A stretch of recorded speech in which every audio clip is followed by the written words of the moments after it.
Don't sign it, they're watching you. The words cut through the glass-walled conference room like a blade, stopping everything mid-motion. The city skyline of Chicago stretched far beyond the 40th floor, sunlight reflecting off steel towers. But inside Harrington Global's executive suite, the air turned suddenly still. Every head turned toward the small figure standing near the end of the polished mahogany table. A girl no older than 8. Amara Johnson stood perfectly still, her hands clenched around the strap of an old backpack that looked too heavy for her frame. Across from her, William Harrington, billionaire CEO and architect of one of the most powerful investment firms in the country, slowly lowered the pen he had been about to use. His expression tightened, not in fear, but in disbelief. A soft, controlled smile appeared at the corner of his mouth, as if the interruption itself was a misunderstanding he could correct with patience. "Sweetheart," he said calmly, voice measured and rehearsed for boardrooms and billion-dollar negotiations, "this is a private executive meeting. You shouldn't be in here." A few of the board members exchanged uncomfortable glances, unsure whether to intervene or pretend this was not happening. One of the assistants stepped forward, hand raised slightly, signaling security through the glass wall. But Amara did not move. Her eyes stayed locked on the contract lying open in front of William Harrington, its pages thick, its fine print dense, its signature line still empty but waiting like a trap set in silence. "Don't sign it," she said again, quieter this time, but sharper, like a warning repeated not out of fear but certainty. The room shifted. William leaned back slightly in his chair, studying her now with a flicker of curiosity beneath his composed exterior. "And why exactly would I take legal advice from a child?" he asked, not cruelly, but with the detached amusement of someone used to being the most intelligent person in every room he entered. A faint ripple of restrained laughter moved through the table, quickly suppressed when no one else joined in. Amara reached into her backpack slowly, deliberately, and pulled out a thin tablet with a cracked corner and a faded sticker on the back. She placed it on the table without asking permission. The screen lit up instantly. A chain of emails appeared, lines of encrypted communication, financial routing notes, and timestamps stretching across international offices. One detail, however, made the room tighten without anyone saying a word. A hidden compliance tag buried inside the contract metadata that did not match Harrington Global's internal system. The legal advisor leaned forward slightly, eyes narrowing. "Where did you get this?" he asked sharply. Amara didn't answer immediately. Instead, she tapped the screen once more, revealing another layer of data, a flagged alert that appeared to originate from a secure federal database access point. A faint logo flickered briefly in the corner before disappearing. William's expression changed almost imperceptibly. The smile faded, replaced by a more focused stare. "That's not possible," he said quietly, more to himself than to anyone else. One of the board members shifted in his seat. "William, do you recognize this?" The legal advisor tried to interject quickly, voice rising slightly in control panic. "This could be manipulated data. We need to pause." "No," Amara interrupted, her voice steady but soft, cutting through the tension without raising volume. "It's already been signed once." Silence dropped heavier this time. William looked down at the contract again, eyes scanning lines he had reviewed 100 times before, but now seeing them differently. Something subtle, something off. The kind of detail the human eye ignores when it trusts too much in routine. His fingers hovered near the paper but did not touch it. Outside the glass walls, the city continued moving, unaware of the shift happening in a single room high above it. Inside, the balance of certainty was beginning to fracture. William finally looked directly at Amara, this time not as an interruption, not as a child, but as something he had not yet categorized. "Explain," he said simply. Amara exhaled slowly, as if she had been holding that breath for a very long time. "If you sign this today," she said, pointing at the contract without touching it, "you won't just be agreeing to a merger. You'll be authorizing control transfers that don't come back." A pause followed, heavy and absolute. Somewhere in the building, a printer started and stopped abruptly. A notification chimed faintly from a forgotten device on the table. William's gaze shifted between the contract and the girl in front of him. For the first time, the confidence in the room did not feel absolute. It felt tested. And just as the silence stretched thin enough to break, Amara added one final line, almost under her breath, but perfectly clear in the stillness. And they already know you're about to sign it. The room did not move, but the pressure inside it shifted as if the air itself had become heavier. William Harrington remained seated, his fingers now resting lightly on the edge of the contract instead of the pen, his eyes fixed on Amara, as though trying to determine where confidence ended and imagination began. Around him, the board members exchanged uneasy looks, the kind that appear when certainty begins to crack, but no one wants to be the first to admit it. The legal advisor stepped forward again, adjusting his tie with forced composure, his voice carefully controlled but edged with irritation as he said, "Mr. Harrington, we should proceed without interruption. This is clearly an unauthorized access situation, and the information being presented is unverified at best." Two security personnel moved closer to the glass door, but did not enter, waiting for a signal that never came. Amara did not step back. She tightened her grip on her backpack strap and looked directly at William, her voice steady but quieter now, as if she understood that volume was not what would change minds. "You already think I am wrong," she said, not as a question but as an observation. William leaned slightly forward, elbows resting on the table, studying her more carefully now. "I think you are a child in a room you should not be in," he replied evenly, though the sharpness in his tone had softened compared to moments before. "That does not mean I am ignoring what you showed me. It means I am asking why you think you understand a contract that took months of negotiation and teams of legal experts to construct." Amara glanced down at the tablet on the table and then back at him. "Because I did not need months," she said.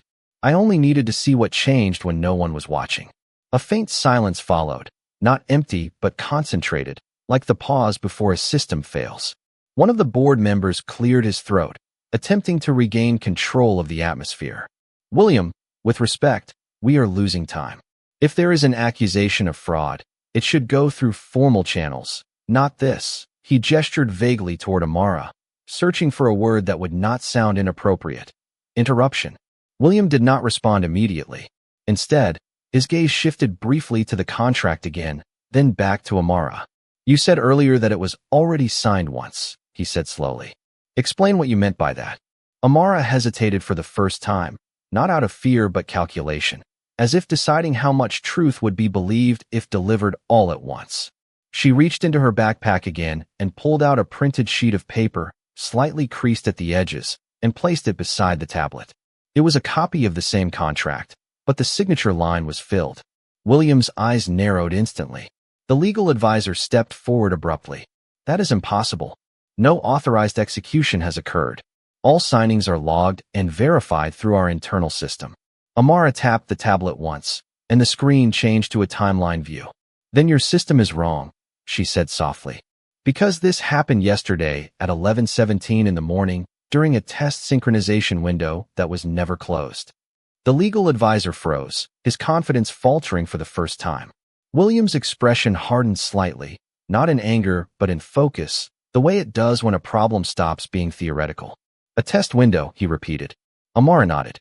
"Someone used it to duplicate authorization credentials. Not for access, for replacement." The word lingered longer than it should have. One of the board members leaned forward, whispering under his breath, "Replacement of what?" Amara answered without looking at him. "Ownership structure verification." A subtle shift passed through the room again. William slowly stood up from his chair, not dramatically but with controlled precision, and walked closer to the table. Now he was no longer the observer of the situation. He was inside it. He picked up the printed contract with the filled signature and examined it carefully, his eyes scanning the ink, the formatting, the timestamp annotations. The legal advisor moved beside him, voice lower now. "William, this is clearly fabricated. We should involve corporate security and dismiss this immediately." But William did not respond to him. His attention was fully on the document. "This signature," he said quietly, "it is formatted correctly." Amara nodded once. "Because it was copied from your actual signature database." The room seemed to tighten again, as if every wall had moved inward by a fraction. William looked up at her. "How did you access that?" he asked. Amara met his gaze without hesitation. "I did not," she said. "Someone inside your system did. I only noticed the pattern they left behind." A faint sound came from somewhere in the room, the soft notification tone of a device no one could immediately locate. One of the monitors on the far wall flickered briefly, then stabilized. William turned his head slightly toward it, then back to Amara. For the first time, his voice lowered not in authority, but in caution. If what you are saying is correct, then this is no longer a contract issue. Amara nodded once. It never was. And in that moment, the glass doors behind them clicked open without warning. The glass doors remained open for only a brief moment, but no one immediately stepped through them.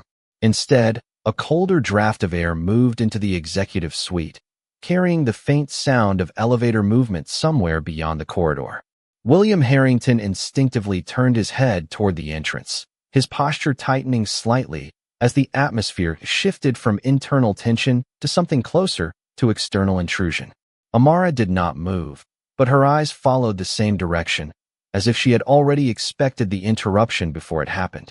The legal advisor reacted first, taking a step forward with urgency, signaling to security through a small hand gesture that carried more panic than authority.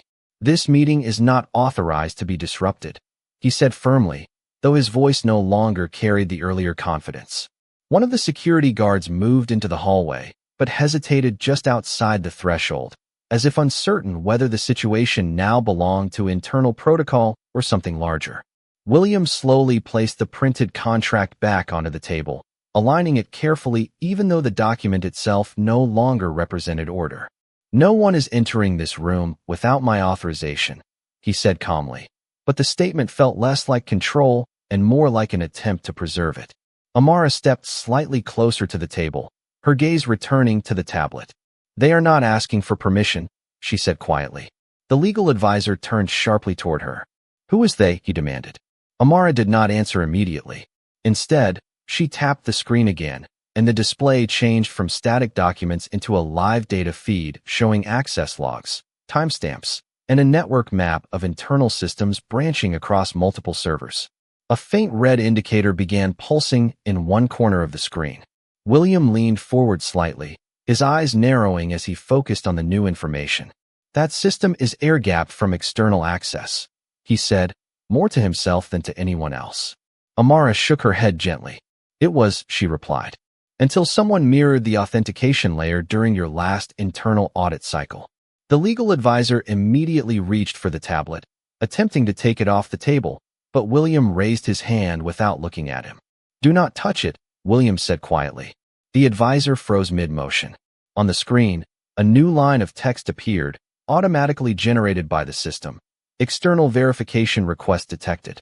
The words repeated twice before disappearing, replaced by a map of building security routes.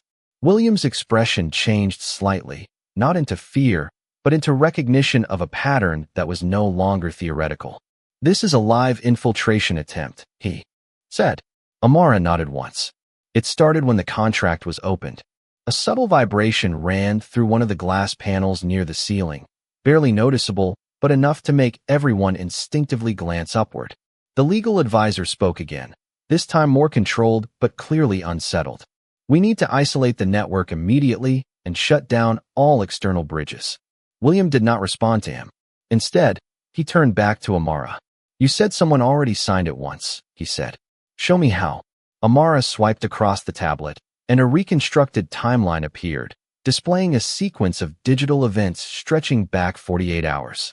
Each point showed access modifications, credential handshakes, and silent approvals that should not have existed. One segment highlighted a duplicated executive credential issued under William Harrington's own identity profile. William stared at it for a long moment without speaking. The board members behind him remained silent now, their earlier discomfort replaced by something closer to disbelief. "That credential cannot be generated without biometric confirmation," the legal advisor insisted, though his voice no longer sounded certain. Amara looked up at him briefly. "It was not generated," she said. "It was observed and replicated during a system synchronization overlap." The elevator indicator light outside the suite changed color, shifting from neutral to active descent.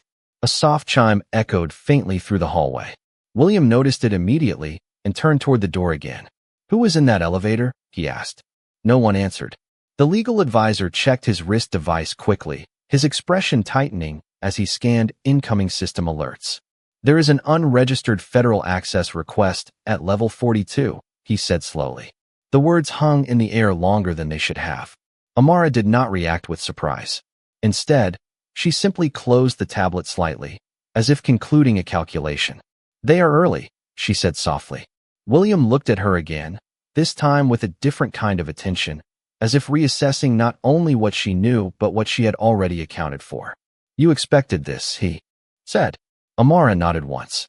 Because once the duplicate signature was triggered, it was never going to stay contained.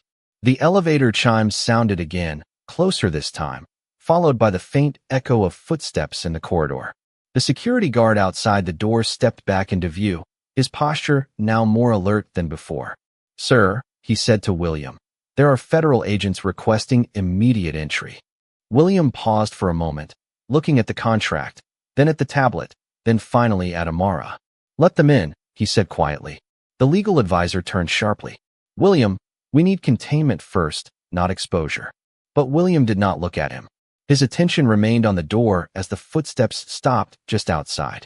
A brief silence followed, heavy and precise, as if the entire building was waiting for the next action to define what everything had become. Then the handle began to turn.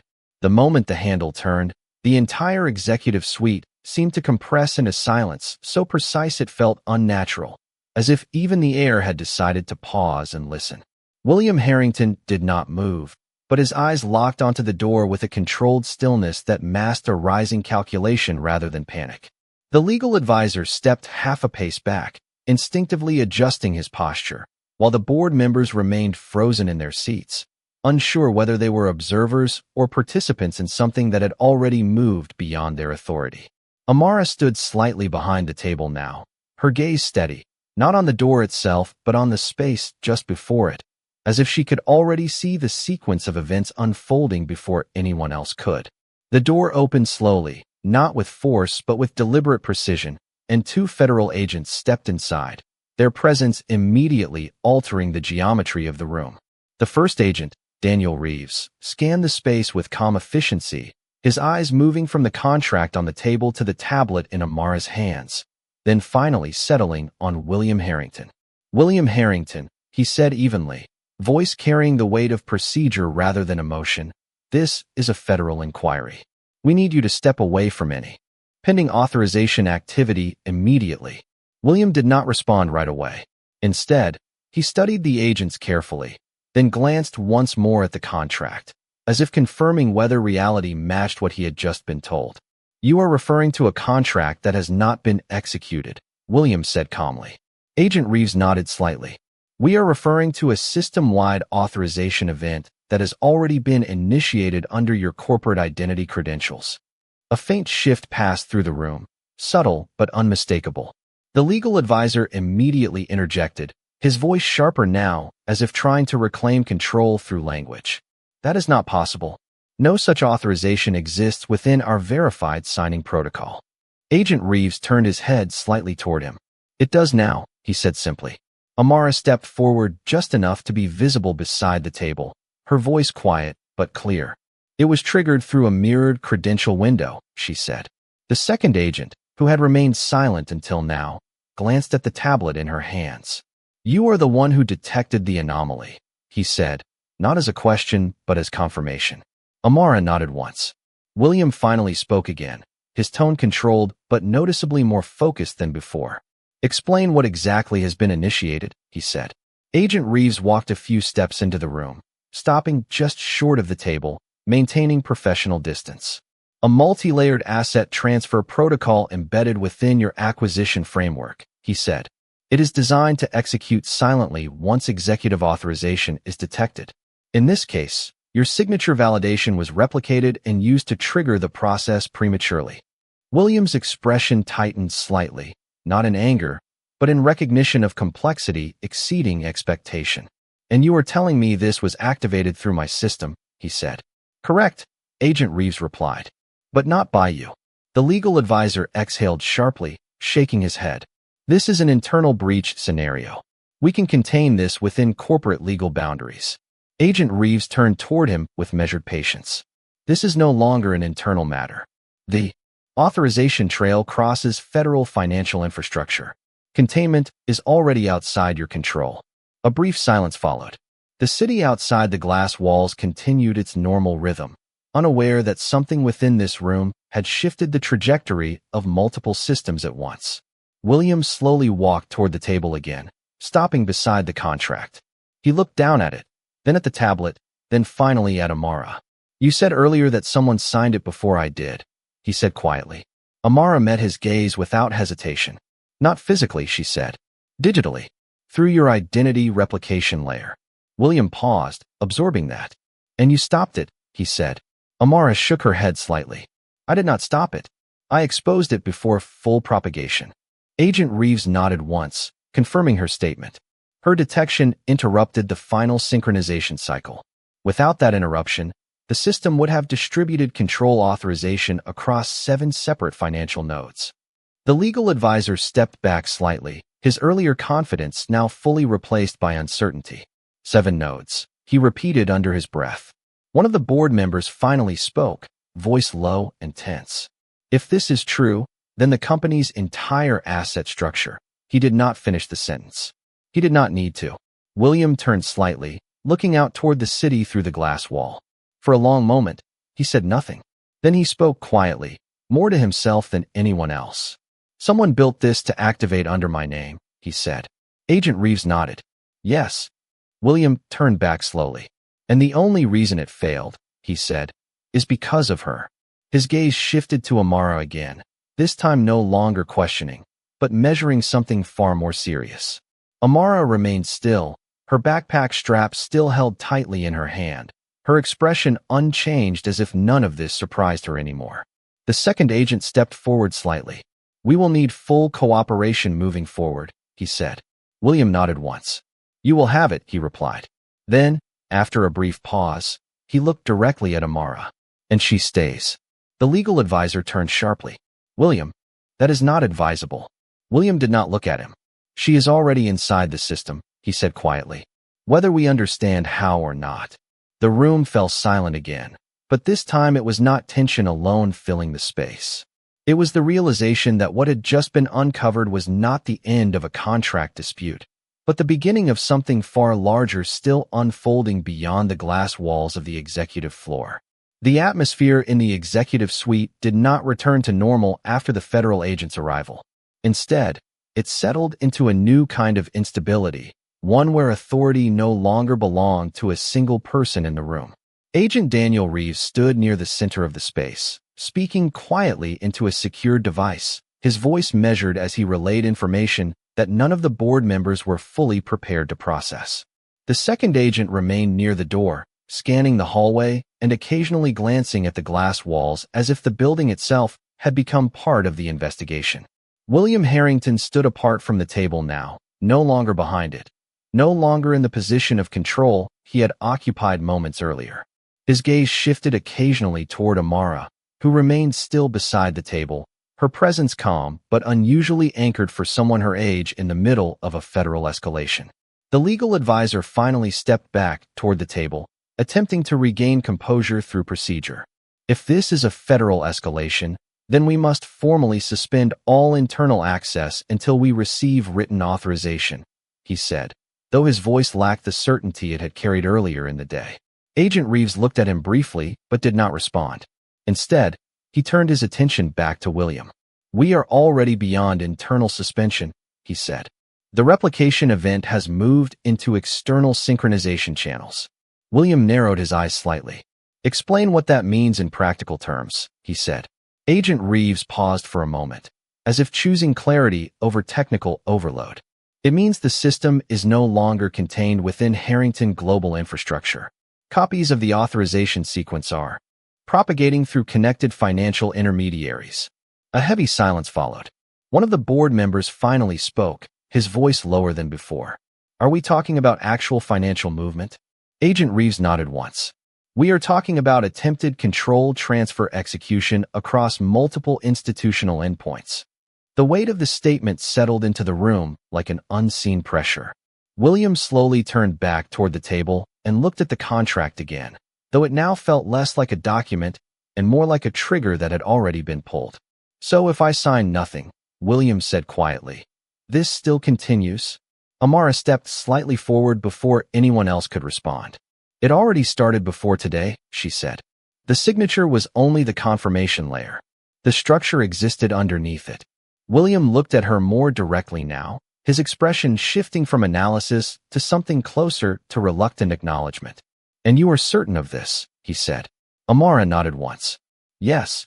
A faint vibration passed through one of the glass panels again, stronger than before, followed by a soft alert tone coming from multiple devices at once. The legal advisor quickly checked his tablet, his face tightening. There are external confirmations hitting our secondary servers, he said. These are not internal requests. These are validation attempts from outside institutions. Agent Reeves immediately stepped forward. That confirms propagation is active, he said. William exhaled slowly, then turned toward the agents. What is the containment protocol, he asked. Agent Reeves replied without hesitation. We isolate the origin signature, freeze all dependent nodes, and trace the replication path backward to the first unauthorized mirror point. William nodded slightly. And how long do we have before irreversible execution? There was a brief pause before Agent Reeves answered. If we do not isolate it within minutes, the system will begin autonomous reconciliation across all linked accounts. No one spoke after that. The word reconciliation carried a meaning that did not require further explanation. Amara looked down at the tablet again, her fingers moving once more across the cracked screen. A new visualization appeared, showing branching lines extending outward from a single origin point, multiplying into hundreds of nodes across a digital map that spanned institutions and systems beyond the building. She studied it carefully, then looked up. It is stabilizing in one place, she said. Agent Reeves turned toward her immediately. Where, he asked. Amara pointed at a single blinking point on the screen. There, she said. William stepped closer, narrowing his eyes to focus on the display. That location is not part of our infrastructure, he said. Amara shook her head slightly. It is not supposed to be, she replied. The second agent moved closer to inspect the data, his expression tightening as he recognized the pattern. That is a neutral verification node, he said. It should not be hosting active propagation data. William turned slightly toward him. But it is, he said. The agent nodded once. Yes. A brief silence followed as everyone in the room processed the implication. Then Agent Reeves spoke again.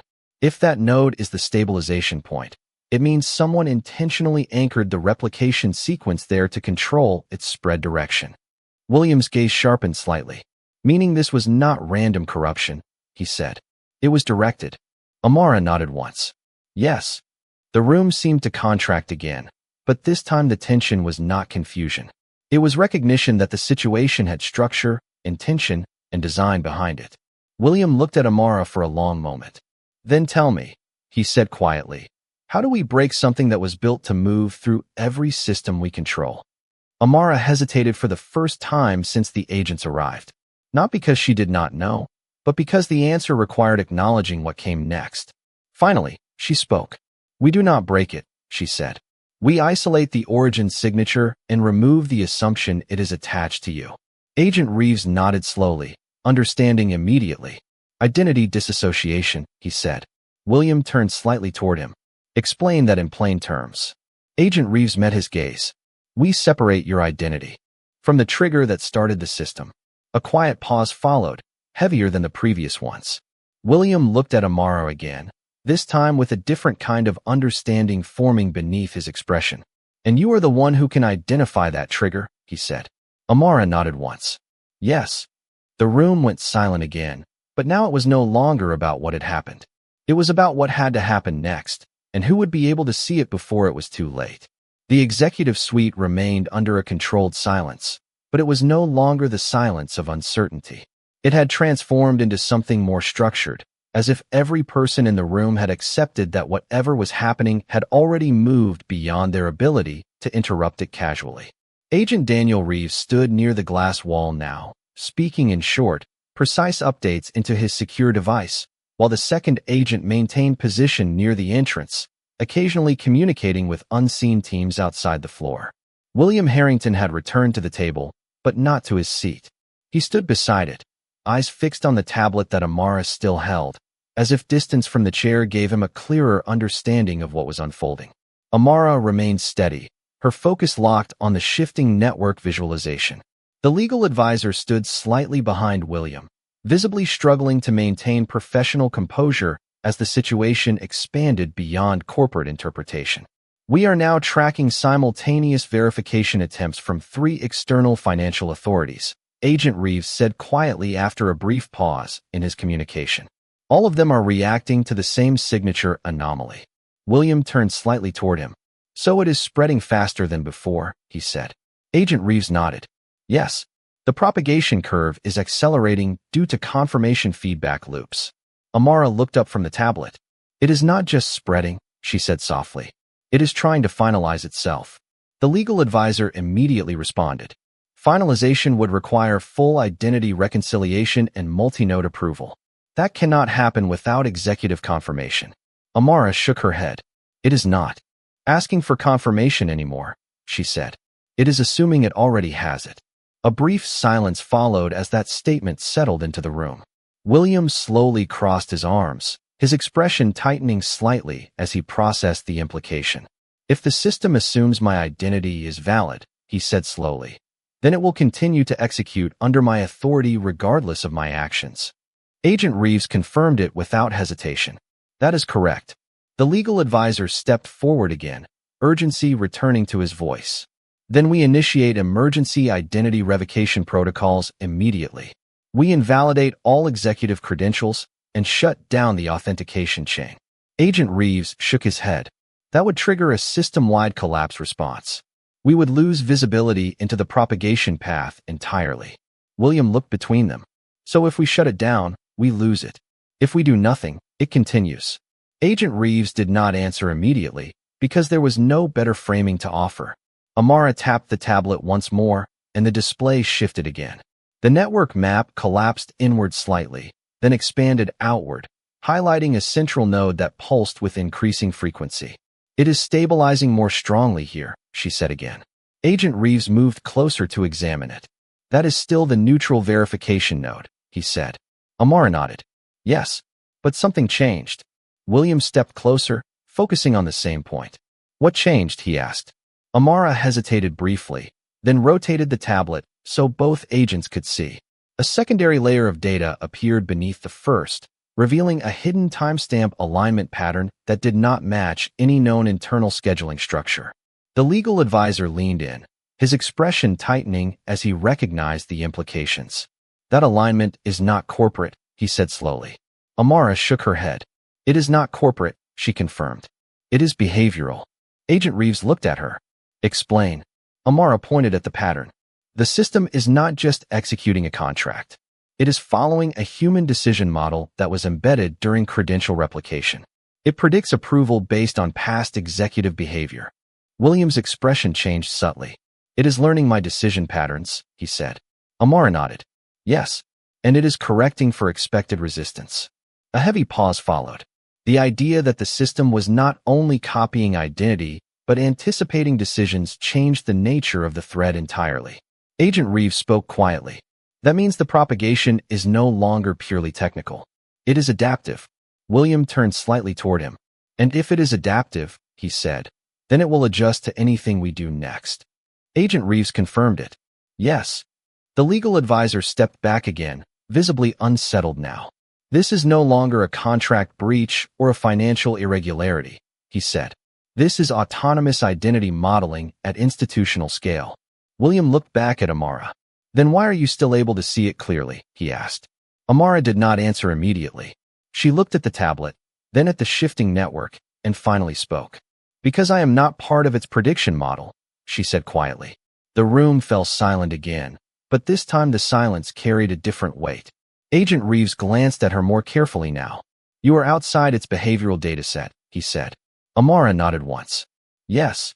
William studied her for a long moment, then spoke in a lower voice. That means you are the only variable it cannot anticipate.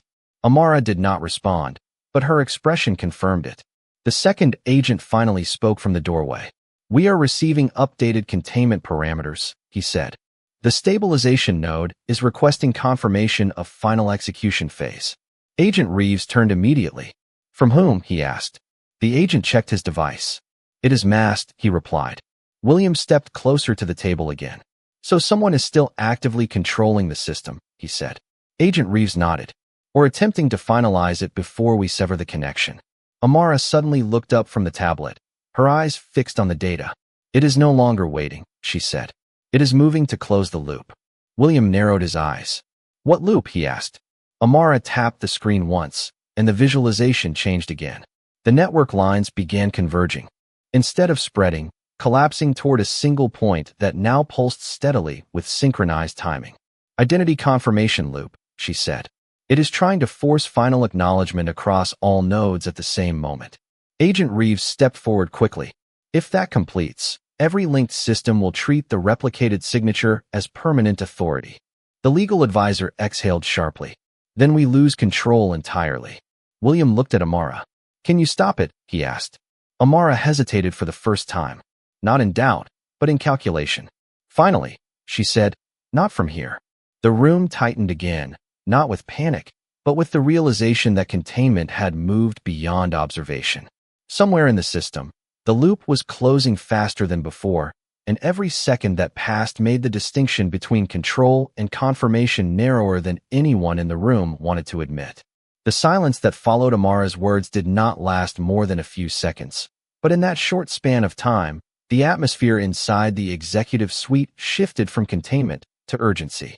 Agent Daniel Reeves immediately turned back to his secured device, issuing rapid instructions in short controlled bursts, while the second agent moved closer to the glass wall, scanning external corridors as if anticipating a system-level escalation that was no longer confined to digital space alone. William Harrington stood still for a moment longer, his eyes fixed on Amara, absorbing what she had just said. Not from here. Those words carried more weight than any technical explanation that had been given so far. The legal advisor stepped forward again, voice tight, but still attempting to maintain procedural structure. If she cannot interrupt the loop from this location, then we must transfer control to the Federal Containment Unit immediately, he said. Agent Reeves did not immediately respond, because his attention was on the evolving data stream displayed on Amara's tablet. The convergence pattern had accelerated further, the network lines now collapsing inward in synchronized alignment, each node responding as if anticipating a shared command. We are past simple containment. Transfer, Reeves said quietly. The system is actively synchronizing final confirmation across all mirrored identities. William turned slightly toward the display. How long until completion? He asked. Amara studied the screen for a moment longer, her expression focused in a way that did not match her age, as if she was reading something that existed beyond the visible interface. Less than 10 minutes, she said.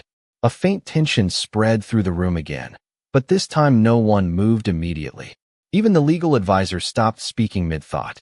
William exhaled slowly, then turned toward Agent Reeves. If it completes, what is the final outcome? He asked. Reeves hesitated only briefly. Permanent authorization lock across all linked financial structures, he said. It would treat the replicated identity as irreversible executive authority. William nodded once, then looked back at Amara. And you said the system is modeling decisions, he said. Amara nodded. Yes. It is predicting confirmation based on behavioral probability. William's gaze tightened slightly. Then it is not waiting for me to decide, he said. It is simulating that I already have. Amara confirmed it with a small nod. A heavy silence followed, one that stretched longer than the previous ones because everyone in the room now understood the trajectory of what was happening. Agent Reeves suddenly looked at Amara more directly. You said you cannot stop it from here, he said. Where can you stop it? Amara hesitated for the first time since the escalation began. Then she turned the tablet slightly, revealing a deeper layer of system architecture that had not been visible before. At the center of the convergence map, beneath the financial nodes and identity mirrors, there was a single structural origin point labeled only as a neutral synchronization anchor. William leaned closer. That is not part of Harrington Global Infrastructure, he said. Amara shook her head. It is not supposed to be part of any corporate infrastructure, she replied. Agent Reeves stepped closer to examine it. That is a federal neutralization node, he said slowly. It is used for cross-institution identity validation testing. Amara nodded. That is where the first replication signature was anchored, she said. The legal advisor frowned. Are you saying this entire system originated from a federal testing environment? He asked. Amara did not answer immediately, because the answer required precision. Finally, she said, it originated from a test environment that was never fully closed. William's expression tightened. So someone used a dormant system to replicate my identity layer, he said. Amara nodded again. Yes. Agent Reeves turned toward William. If that node is the origin anchor, then that is where we must intervene physically, he said. William looked back at him. Physically, he repeated. Reeves confirmed it. Digital isolation will not be enough once the loop completes. The origin must be severed at its anchor point. A brief silence followed.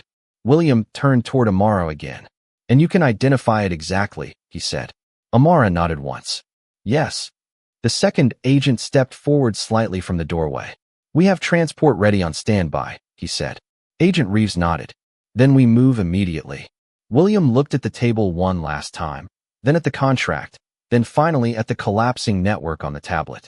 The system was still converging, the loop tightening with increasing speed. We are leaving, he said quietly. No one argued.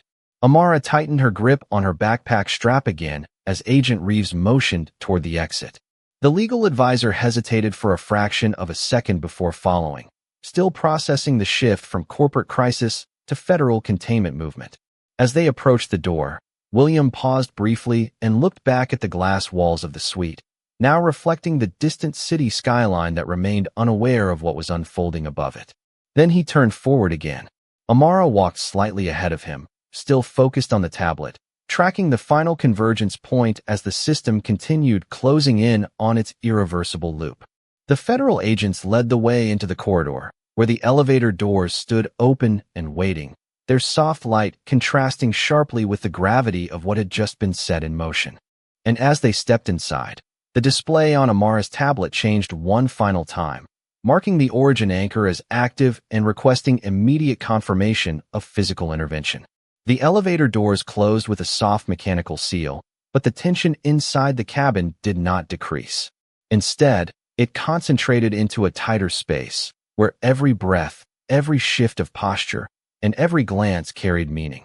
Agent Daniel Reeves stood closest to the control panel, already coordinating movement with his team through a secure channel, his voice calm, but increasingly urgent as updates continued to arrive in compressed intervals. The second agent stood near the opposite wall, scanning each floor indicator as it counted down, his attention alternating between the system alerts on his device and the expressions of everyone inside the elevator. William Harrington remained still at the center, his gaze fixed forward, not at the doors, but at the invisible path ahead that was now entirely dictated by a system he did not design and no longer fully controlled. Amara stood slightly in front of him, the tablet angled toward her chest, the glow of the screen reflecting faintly across her face as the convergence map continued to tighten into a single active origin point. The legal advisor stood in the back corner, visibly silent now, no longer attempting to assert procedural control, only observing as corporate structure gave way to federal containment protocol in real time. We are approaching level 42, the second agent said quietly, checking his device. Agent Reeves nodded without looking up. Confirm external perimeter clearance, he responded. A short pause followed, then confirmation came through. Perimeter is secured, the second agent replied. William finally spoke, his voice low and steady. When we reach this node, what exactly are we expecting to find? He asked. Agent Reeves answered after a brief pause.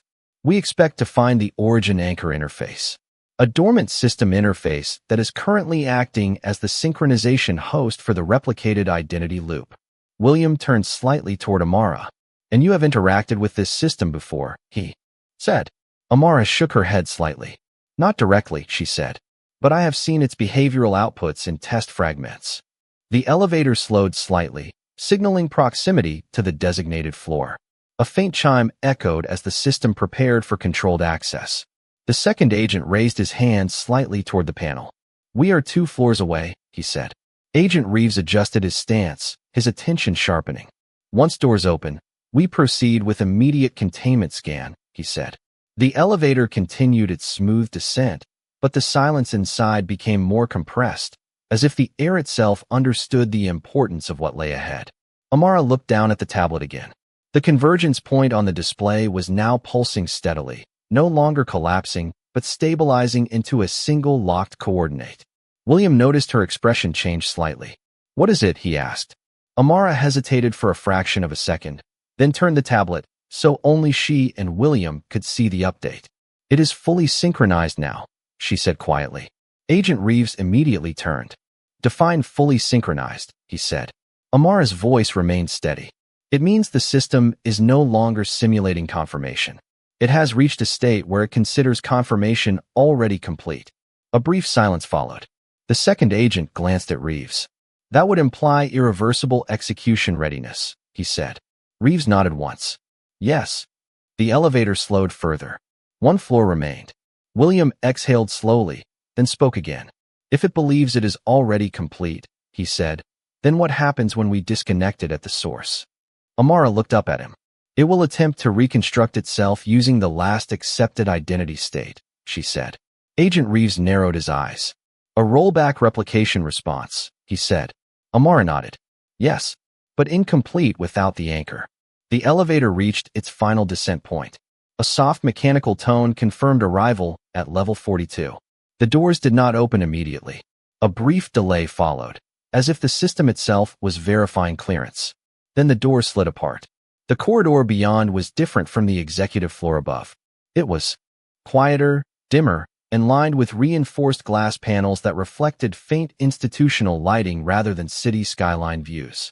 At the far end of the corridor, a secure access chamber door stood closed, marked only with a neutral identifier code that matched the anchor point displayed on Amara's tablet. Agent Reeves stepped out first, scanning the corridor. "Clear," he said. The second agent followed, positioning himself to cover the hallway. William stepped out next, followed by Amara, who immediately adjusted her focus to the tablet as the system indicator intensified. The legal advisor exited last, remaining slightly behind the group. As they moved down the corridor, Amara slowed her pace. The convergence indicator on her screen had changed again, now pulsing with consistent rhythm rather than acceleration. "It is here," she said quietly. Agent Reeves raised his hand, signaling the team to halt. "Confirm," he said. Amara pointed toward the sealed chamber door at the end of the corridor. "That is the origin anchor interface," she said. William stepped slightly forward, studying the door. "So everything began behind that," he said. Amara nodded. "Yes." Agent Reeves approached the access panel beside the door, preparing to initiate Federal Override Protocol. The second agent took position behind him. William remained still for a moment, then turned to Amara. "And once we enter," he said, "the system loses its assumption of completion." Amara looked at him and replied quietly, "It will no longer recognize your identity as stable input." A pause followed. Agent Reeves activated the override sequence. The panel lit up. The access chamber door unlocked with a soft mechanical release. And just before it opened fully, the tablet in Amara's hand displayed a final system message requesting confirmation of origin disconnection. The access chamber door slid open with a controlled mechanical release, revealing a dim, secure interior space filled with soft indicator lights and layered transparent panels displaying dormant system architecture. The air felt colder inside, not physically but perceptually, as if the room had been designed to suppress urgency and isolate critical digital infrastructure from external influence. Agent Daniel Reeves stepped in first, scanning the environment with immediate precision, followed by the second agent, who positioned himself to secure the perimeter of the chamber entrance. William Harrington entered next, his gaze immediately drawn to the central interface structure embedded within the room, a cylindrical console surrounded by suspended data lines that pulsed faintly in synchronized rhythm. Amara followed closely behind, her attention locked on the tablet, which now mirrored the same pulsing pattern as the room's core system. The legal advisor entered last, visibly silent, standing near the doorway as if uncertain whether his role still existed within this level of operational control. Agent Reeves spoke quietly into his device. "We have visual confirmation of the origin anchor interface," he said. A brief pause followed as his team acknowledged containment positioning. William moved slowly toward the central console, studying it with measured focus. "This is what has been driving the replication loop," he said quietly, more as recognition than question. Amara stepped slightly forward, raising the tablet so the display aligned with the chamber's core interface. "Yes," she said. "This is the synchronization origin." The room responded subtly, as if recognizing proximity alignment, the pulsing lights intensifying slightly before stabilizing again. Agent Reeves approached the console, inspecting the interface markings. "This structure is not active under normal conditions," he said. "It is a dormant verification system." Amara nodded. "It was supposed to be decommissioned after testing," she said. William turned toward her. "But it was not," he replied. Amara confirmed it quietly. "No." A brief silence followed as everyone processed the implication that the system they were standing in had never fully been shut down. Agent Reeves initiated a controlled scan of the interface. "We are detecting active synchronization threads feeding into this anchor from external financial systems," he said.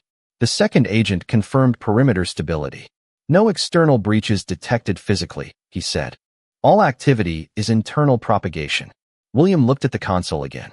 "So everything is contained within a system that believes it is already authorized," he said. Amara nodded once. "Yes, that is why it cannot resolve itself." The legal advisor finally spoke from near the entrance. "If this system continues, it will override all institutional verification layers that rely on executive identity validation," he said. Agent Reeves nodded. "Which is why we need immediate disconnection at the origin point," he replied. William turned slightly toward Amara. "You said earlier that the system was modeling decisions based on behavior," he said. Amara confirmed. "Yes, it predicts confirmation based on historical executive response patterns." William looked at the console again, then back at her. "Then if we disconnect it here," he said slowly, "it loses its ability to simulate my authority entirely." Amara nodded. "It loses its anchor reference." Agent Reeves moved closer to the central interface. "We are ready to initiate disconnection protocol," he said. A brief pause followed as all attention shifted to the console. The pulsing lights stabilized into a steady rhythm, as if waiting for final authorization input. Amara looked at the tablet again. The screen displayed a single prompt requesting origin disconnection confirmation. She studied it for a moment longer, then looked up at William. "This will stop the system from recognizing your identity as valid input," she said. William held her gaze for a moment, then nodded once. "Proceed," he said quietly. Agent Reeves confirmed the command. "Initiating federal containment override," he said. The second agent secured the perimeter and activated external monitoring synchronization. The legal advisor remained still, watching as the final sequence began. Amara placed her hand over the tablet and tapped the confirmation. Instantly, the chamber responded. The pulsing lights slowed, then shifted into a reverse pattern, as if the system were retracting its own logic layer by layer. Data streams that had been converging began to unwind, tracing backward through their original pathways. Agent Reeves monitored the descent. "Synchronization reversal is active," he said. William remained focused on the console as the structure responded to the disconnection command, its rhythmic stability breaking into controlled dissociation patterns. "We are losing propagation across all external nodes," the second agent reported. "Containment is successful." A soft mechanical tone echoed through the chamber as system indicators began powering down in sequence. Amara stepped slightly back, watching the final stabilization collapse into neutral state. Agent Reeves confirmed through his device. "Origin anchor is fully disengaged," he said. A long silence followed. The chamber lights dimmed to a steady baseline glow, no longer pulsing, no longer responding to external input. The legal advisor exhaled slowly, as if realizing only now that the escalation had reached resolution. William looked at Amara. "You were right," he said quietly. Amara did not respond immediately, only observing the stabilized system interface. After a moment, she said softly, "It was not about being right. It was about seeing what the system ignored." Agent Reeves stepped back from the console.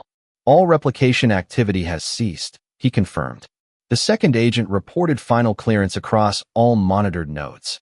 The system had fully disengaged from its adaptive loop state. William turned toward the chamber entrance. where the city beyond the building remained unaware of what had just been prevented. Then he looked back at Amara. "What happens to the system now?" he asked. Amara glanced once more at the tablet, where the display had returned to a neutral state. "It remains dormant," she said. "Without a trigger, it cannot rebuild the loop." A final silence settled over the chamber, not heavy this time, but complete. And in that stillness, the distinction between prediction and reality no longer held power over what had already been corrected.